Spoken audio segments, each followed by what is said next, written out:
खुलुमबाय स्टुडियाव दं आं उदांस्रि मोसाहारि।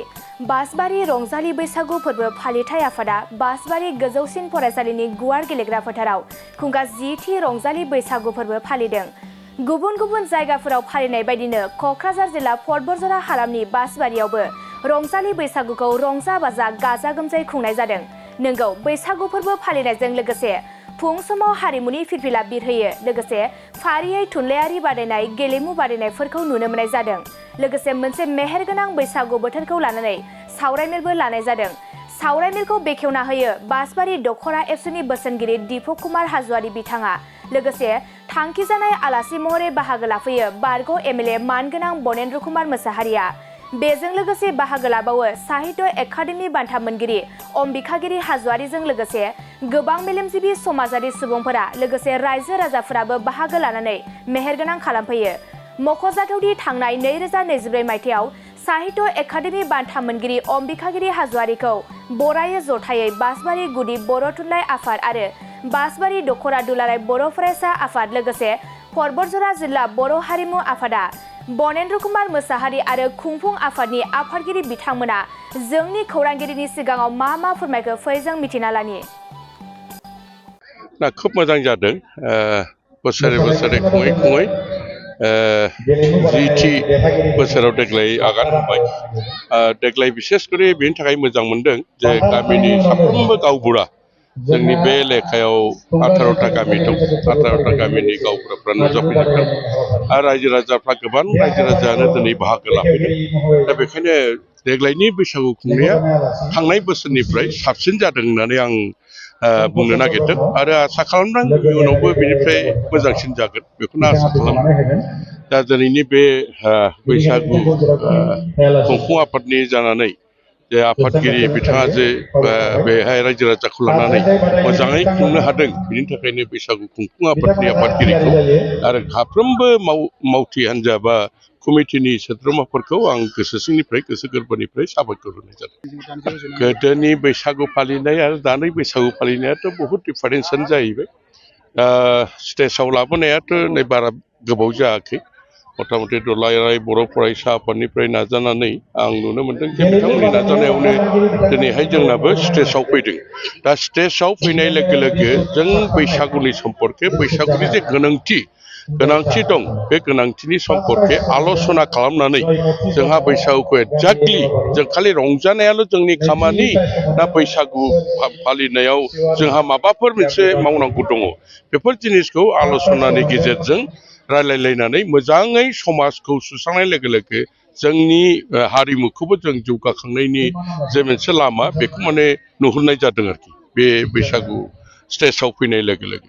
नोंथांमोननि जायगायावनो सासे साहित्य एकाडेमि बान्था मोनदों, बिथांमोना दुंब्रु दुंब्रुयै मा रोखोम गोजोननाय मोनो जायगानि? बेथ' खोब मोजां बाथ्रा। बे जोंहा आंनिनो न'खरनि बादि जायो।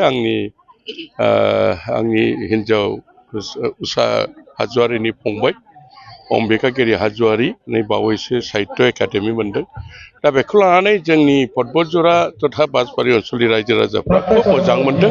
दिनैहाय नैबे बैसागु फोरबो खुंनायजों लोगोसे दिनैहाय बिथांखौ दुलाराय बर' फरायसा आफाद बासबारि दख'रा आरो बर' समाज बासबारि दख'रा आरो जोंनि बासबारि दख'रा बर' थुनलाइ आफाद जयै माने दिनै बिथांखौ सनमान होदों आरो बिथांखौ सनमान होनायाव जोंबो मोजां मोनदों जे दिनैहाय जों कल्पना खालामाखैमोन बासबारि बादि जायगायाव बे गोग्लैसोनानै थानाय जायगानिफ्राय साहित्य लिरै लेखा लिरै एसे मोजां मोनसे गोजोनथाव बाथ्राखौ साहित्य एकाडेमिखौ लाबोनो हादों।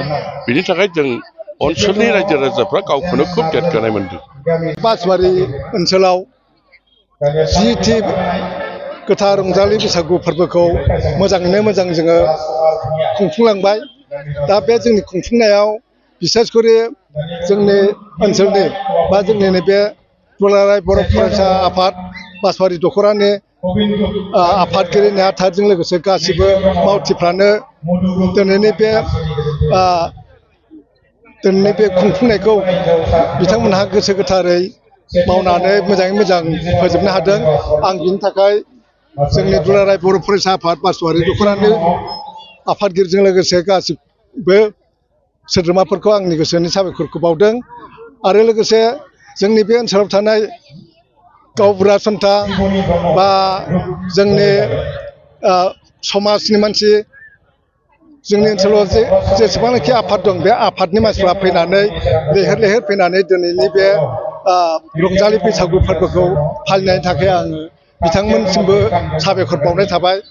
दा आं लुबैयो जाहाथे जोंनि बे रंजालि बैसागु फोरबोआ बोसोरै बोसोर बेबादिनो साबसिननिफ्राय हामसिन जालाङो आरो जोङो जोंनि जे हारिमु बेखौ जोङो गोजौआव दैखांलांनो हायो आं बेखौनो बुङो। बेखौ जोङो बे फोरबोखौ फालिनो थाखाय जोङो एबार माने रावनिफ्रायबो अनसुंथाइ बियाखै बादि बुंजायो। जोङो माबा मोनसे गिफ्ट कुपन बानायनानै बेखौ खेला होदों आरोखि लटारि खेला। बे लटारि खेलाजों जोङो रांखौ मोनदों आरो लोगोसे जोंनो नैबे जोंनि जायगानि लकेल लिडार आरो बयजोंबो सिनायजानाय मानगोनां पार्क MLA बरेन्द्र कुमार मुसाहारियाबो हानायखिनिखौ जोंनो रांनि सहाय हरदों। ओंखायनो आं बिथांखौबो जोंनि बे रंजालि बैसागु थरनिफ्राय आङो बिथांखौबो साबायखर बावो। नोंथांमोना मा मा आयदाफोर लानानै दिनैनि रंजालि बैसागुखौ खुंफुंलांखो? आयदाफ्रा जोंना फुङाव जोङो 7:30 बाजियाव माने बिश्व शान्तिनि जुनै ब्रह्म धोरोम खान्थिजों जोङो जग्य हुथि होजेनो। बे ब्रह्म धोरोमनि खान्थिजों जग्य हुथि होखांनायनि उनाव जोङो रंजालि बैसागुनि गोथार फिरफिलाखौ दैखाङो आरो बे फिरफिला दैखांनायनि उनाव जोङो जोंनि गेजेराव मान होलायनाय, गेदेरा उन्दैनो बोर होनाय आरो उन्दैफ्रा गिदिरखौ आथिं हमनानै बोर बिनाय बेखौ जोङो फालिदों। आरो बिनि उनाव जोङो गेलेमु बादायलायनायखौ होदों। बे गेलेमु बादायलायनायाव जोंनि बे बासबारि ओनसोलनि प्रत्येकथा गामिनिफ्रायनो गथ'फ्रा लैहोर लैहोर फैनानै बाहागो लाफैदों। जोङो नैबे बोसोराव बांद्राय गोजाननिफ्राय जोङो आलासिखौ हांख्रायनानै लाबोयाखै। जिहेथु जोंहा जायगायावनो मोजां मोजां गोरों गोराफोर दङ, ओंखायनो जों बिथांमोनखौनो बेखेवगिरि हिसाबै जोङो एबसुनि पार्क एबसुनि आफादगिरि आरो एडभाइजार दीपक कुमार ब्रह्मखौ जोङो मेल बेखेवगिरि हिसाबै लाबोदों। आरो बिनि उनाव बुंथिगिरि हिसाबै जोङो जोंनि जायगानि बयजोंबो सिनायजानाय मानगोनां बरेन्द्र कुमार मुसाहारिखौ जोङो हांख्रायनानै लाबोदों। आरो लोगोसे गाहाय आलासि हिसाबै जोङो जोंनि परबतजरा डिस्ट्रिक्टनि बर' थुनलाइ आफादनि आफादगिरि आरो बावैसो साहित्य एकाडेमि बान्था मोनगिरि मानगोनां अमिखागिरि हाज'वारिखौ जोङो गाहाय आलासि हिसाबै लाबोदों। बिथांमोनहा गावबा गावनि बिबुंथिनि गेजेरजों बर' हारिया माबादि नैबे रंजालि बैसागुखौ फालिनांगौ आरो माबादि फालिबा जोङो हारिखौ मोजाङै लाखिनो हागोन आरो जोंनि जे हारिमु बेखौ जोङो बोरैबा फुवारनो हागोन, गोजौआव दैखांलांनो हागोन, बेनि सोमोन्दै बिथांमोनहा गुवारै बेखेवनानै होलांदों। गोजोनथाव खौरां, बाजास्पाइक गोसो गुदुं सुबुंफोरनि थाखाय गोजोनथाव खौरां। क'क्राझार सहराव थानाय दावहारु अट' एजेन्सिया 27 मार्चनिफ्राय 30 एप्रिलसिम बिहु एन्ड ईद धामाका अफार आरो एक्सचेन्ज मेलानि गोबां खाबुफोर होगासिनो दं। दावहारु अट' एजेन्सिनिफ्राय बायगिरि बिथांमोना 7,999 राङावनो लवेस्ट डाउन पेमेन्ट होनानै बाजास्पाइक लानो हागोन। दावहारु अट' एजेन्सि श'रुमजों लोगोसे कारिगाव फेस्टिभ आउटलेट आरो दतमा फेस्टिभ आउटलेट आरो भटगाव फेस्टिभ आउटलेट ब्रान्च श'रुमाव होबाय थानाय बिहु एन्ड ईद धामाका अफार आरो एक्सचेन्ज मेलायाव फैनानै नोंथांनि लुबैनाय बाजाजनि बाइकखौ लांफैनो हागोन।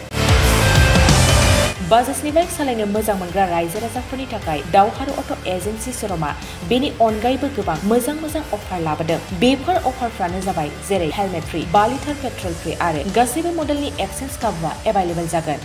आरोबाव गुबुन मोनसे मोजां खाबुआ जादों 500 रां होग्रोनानै गोसोबादि बाइकखौ नोंथाङा आवगायना दोननो हागोन। गोबां बाथ्रा मिथिबावनो थाखाय 60000399878822018193 जानबुं नाम्बारनि गेजेरजों खौरां लाहरनो हागोन।